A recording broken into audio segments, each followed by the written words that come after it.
नमस्कार, मैं हूं विनय सिंह। आपका बहुत बहुत स्वागत है। जेपीएससी को लेकर के हाईकोर्ट का जो जजमेंट आया उसके बाद हम आपको बताएंगे इस विश्लेषण में कि क्या कुछ नए समीकरण अब बनेंगे। मसलन किस कैटेगरी में कितना रिजल्ट इस समय है, कितने लोग बाहर हो जाएंगे, कितने लोग वहां बचे रहेंगे और क्या इससे पूरा समीकरण ही बदल जाएगा। क्या मेंस परीक्षा मार्च में हो पाएगा या अप्रैल में जाकर के होगा, क्योंकि जो स्टूडेंट को लिया जाएगा जनरल कैटेगरी में उसमें उस अवस्था में यह भी देखा जाएगा कि उन्हें मेंस का फॉर्म भरने का मौका दिया जाए और वो मेंस का फॉर्म भरेंगे। तब तक मार्च अप्रैल हमें लगता है निश्चित रूप से चला जाएगा। लेकिन सवाल ये उठता है कितने लोग बाहर हो जाएंगे। इस समय जनरल कैटेगरी में जो रिजल्ट है उससे कितने लोग बाहर हो जाएंगे और कौन कौन नए अंदर आ सकते हैं। ऐसे में कटअप का क्या होगा, क्या SC ST का कटअप भी इस बार जनरल से ज्यादा चला जाएगा, OBC का कटअप भी क्या जनरल से ज्यादा चला जाएगा। तो हम आपको पूरी गणित को समझाने की कोशिश करते हैं। जनरल में 114 सीट था, 114 सीट में आपको बता दें कि 768 जो था वही बच्चे जो है 768 बच्चे इस समय में जनरल कैटेगरी में हैं और उसमें जो होना चाहिए था ये होना चाहिए था 1710। लेकिन ये संख्या इतना कम हुआ तो वो अगर रिजल्ट के माध्यम से देखें तो 15 गुना नहीं है जनरल का रिजल्ट, बल्कि वो 6.74 यानी कि कुल मिलाकर 7% भी नहीं है। तो जनरल का जो रिजल्ट है वो 7% भी नहीं रहा।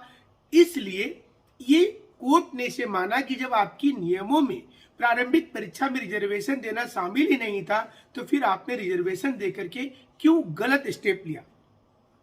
प्रॉब्लम कहां पर हो सकता है, EWS जो जनरल के ही अंदर रिजर्वेशन था इसमें 19 सीट थी और इसमें 305 कैटेगरी में रिजल्ट था और 140 जनरल में रिजल्ट आया, तो मतलब 445 रिजल्ट हो गया। EWS में 23.42 लगभग 24% रिजल्ट हुआ है। तो एक यहां से कुछ लोगों को बाहर का रास्ता दिखाया जाएगा, यानी कि EWS का जो कटअप था उसी कटअप पे लिया जाएगा। अब ये अलग बात है कि एक कटअप पर अगर ज्यादा लोग हो जाते हैं तो वो लिया जा सकता है जो उसके नोटिफिकेशन में लिखा हुआ था। BC नंबर जो 1 है, BC 1 में 20 सीट है तो 391 जो है वो कैटेगरी में हुआ और जनरल कैटेगरी से 449 बच्चा, देखिए बड़ा वर्ग जो है 449 का 450 के आसपास बच्चे जो हैं वो जनरल कैटेगरी के अंदर चले गए BC 1 वाले, तो उनको वहां से निकाल करके BC 1 कैटेगरी में डाल दिया जाएगा कि आप जहां के थे वहीं पर रहिए। ऐसे में BC 1 में जब बच्चे टोटल अभी रिजल्ट है 840 840 है तो 840 रिजल्ट में से अब ये होगा कि 449 लोगों को निकाल करके दूसरे साइड में रखा जाएगा। तो जब 449 दूसरे साइड में चले जाएंगे तो उनका 15 गुना से ज्यादा वो हो जाएगा और यही प्रॉब्लम का जड़ होगा, क्योंकि इस वक्त में BC 1 में 42% लोग BC 1 में है तो 42% को कट करके 15% पर लाना है। तो बड़ा संख्या में लोगों को क्या बाहर किया जाएगा। ये जिनका नाम एक बार आ गया है वो सूची में रहेंगे। जो लोग जनरल से इधर आ रहे हैं जाहिर सी चीज है कि उनका नंबर ज्यादा होगा। ऐसे में वो अगर BC 1 में स्टैंड करते हैं तो जो BC 1 वाले हैं उनके लिए चिंता की लकीरें फिर आ जाएंगी और उनको बाहर का रास्ता दिखाया जा सकता है। BC 2 में 13 सीट था, 236 कैटेगरी में थे, 337 वहां भी जनरल में चले गए, मतलब वो भी BC 2 वाले को 337 लोगों को जनरल से निकाल कर BC 2 में डाला जाएगा। लेकिन अगर परसेंटेज देखा जाए तो 15 गुना की जगह ये 44 गुना हो गया, 44 टाइम्स ये रिजल्ट हो गया है। तो यहां पर भी देखने की जरूरत हो जाएगी। मैंने 15 गुना जो था वहां पर 44 गुना हो गया, तो ये भी एक दिक्कत का बात होगा। ST में 64 सीट था जो 15 गुना था, 1037 हो रहा था। इसमें 110 लोग जनरल में चले गए तो 17.92 गुना, तो यहां भी लगभग 3 गुना ज्यादा रिजल्ट हो गया। तो ये एक प्रॉब्लम फिर से आएगा और उसे ST कैटेगरी में जाना होगा। SC में 22 सीट थी, 385 होना चाहिए था, तो एससी का भी रिजल्ट में 86 स्टूडेंट जो थे वो जनरल में चले गए, यानी कि एससी के रिजल्ट में 21.41, यानी कि वहां पर भी अगर आप देखेंगे तो 6%, 6.5% का रिजल्ट का इजाफा हो गया। ये कुल रिजल्ट जो है 16.84 है। ये इसलिए दिख रहा है 15 गुना से ज्यादा कि लास्ट कटअप पे जितने लोग आए उनको लिए जाने का प्रावधान था तो उसको ले लिया गया।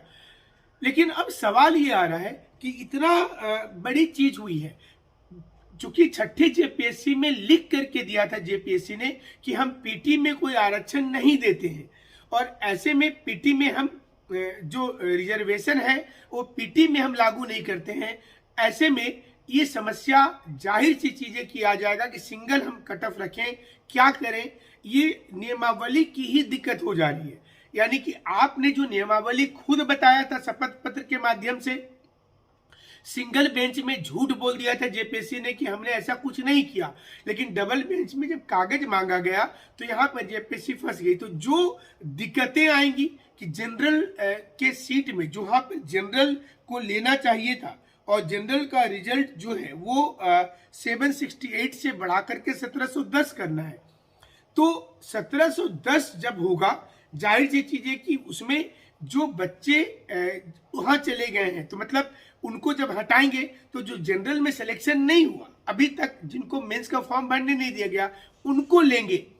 तो जब ये सारे बच्चे आएंगे तो तब ये दुविधा वाली बात सामने आएगी, और यही आंदोलन का एक कारण था कि बहुत से स्टूडेंट हालांकि बोल रहे थे कि सिंगल कटअप नहीं है, रिजर्वेशन में दिक्कत हुआ है, लेकिन इसको लेकर के कोई बहुत बड़ा आंदोलन उस वक्त में इस मुद्दे पर नहीं हुआ। सड़क पर जो आंदोलन था वो आंदोलन था चोरी हुई है, जो एकदम जेन्यून था आंदोलन की चोरी तो हुई है, गड़बड़ी हुई है, लेकिन उसको जेपीएससी नहीं माना। और जिसे जेपीएससी सोच रही थी कि ये मुद्दा हमारे लिए कहीं मतलब गले की फांस नहीं बनेगा, इसी मुद्दे पर जेपीएससी हार गई और जेपीएससी को सोचने पर मजबूर होना पड़ा।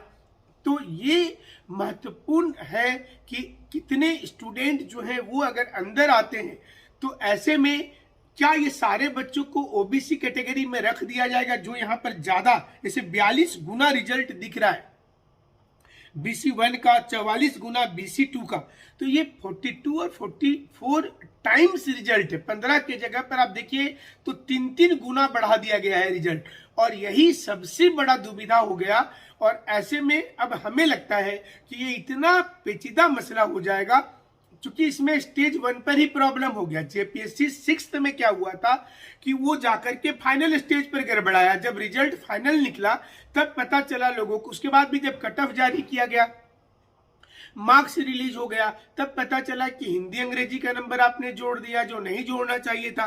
तब तक काफी आगे निकल चुकी थी जेपीएससी। और इसका जो क्रिकेट में एक नियम होता है कि बेनिफिट ऑफ डाउट बैट्समैन को मिलता है, उसी प्रकार से यहाँ पर बैट्समैन वो सारे स्टूडेंट थे जो नौकरी में चले गए थे, रिजल्ट में जिनका नाम आ गया था। तो जेपीएससी के बारे में उस समय कोर्ट ने कहा कि चलो ठीक है हम देखेंगे, हालांकि डबल बेंच ने इसको भी खारिज कर दिया था।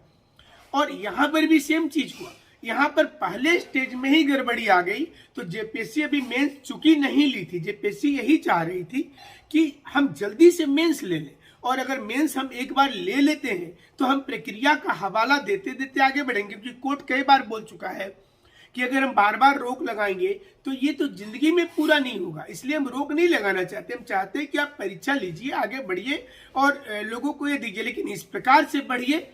जब कोर्ट के पास ये सबूत चला गया कि इतना गड़बड़ी हो रहा है तो यहाँ पर दिक्कत हो गई। और यही कारण था कि हेमंत सोरेन जी ने मास्टर स्ट्रोक खेला था कि मनुवादी लोग हैं, जो आंदोलन कर रहे हैं मनुवादी लोग हैं, जो सच की आवाज बन रहे हैं मनुवादी लोग हैं, वो उनके पेट में दर्द हो रहा है। लेकिन आपने अगर पीटी में रिजर्वेशन देना है तो उसके लिए नियमावली करना होगा, क्योंकि यूपीएससी में क्या होता है, अगर आप ज्यादा नंबर ला रहे हैं तो ऑटोमेटिक आप चले जाते हैं। लेकिन सरकार ने अगर खुद लिख करके दे दिया है कि हम ऐसी कोई प्रक्रिया नहीं अपनाते, तब तो फंस रही है। अगर गवर्नमेंट इसको करके देता है कि हम यूपीएससी को क्लियर कट मॉडल के रूप में अपना चुके हैं, तो अगर आप संघलोक सेवा आयोग को अपना लिए तो आप क्लियर कर दीजिए, तो उसी आधार पर चलेंगे।